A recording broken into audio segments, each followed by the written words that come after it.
గత ప్రభుత్వం ఒక్క డబుల్ బెడ్రూమ్ ఇల్లు కూడా ఇవ్వలేదని మంత్రి పొన్నం ప్రభాకర్ అన్నారు. హుస్నాబాద్ లో గతంలో ఎంతమందికి ఇల్లు ఇచ్చారో చెప్పాలన్నారు. పేదలందరికీ ఇందిరమ్మ ఇల్లు ఇస్తామన్నారు. ఇందిరమ్మ ఇళ్ల లబ్దిదారులకు మంజూరు పత్రాలను జిల్లా కలెక్టర్ హైమావతితో కలిసి మంత్రి పంపిణీ చేశారు. 3520 మంది మహిళలకు 1,13,00,000 రూపాయల వడ్డీ లేని రుణాల చెక్కును అందజేశారు.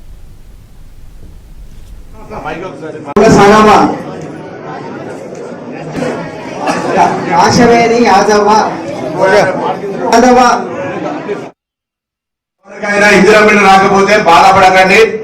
నేను మీ శాసనసభ్యుని క్యాంప్ ఆఫీసులో గానీ, మున్సిపల్ కమిషనర్ దగ్గర గానీ, ఆర్డీఓ దగ్గర గానీ తప్పకుండా ఇందిరమ్మ కొరకు అప్లికేషన్ పెట్టుకోండి.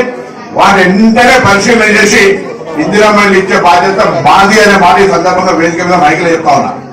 కలెక్టర్ అమ్మ కూడా ఇప్పుడే ఒక మాట చెప్పింది. ఇలా హుస్నాబాద్ లో 372 మంది ఇళ్ళ ప్రొసీడింగ్ తీసుకుంటా ఉన్నారు.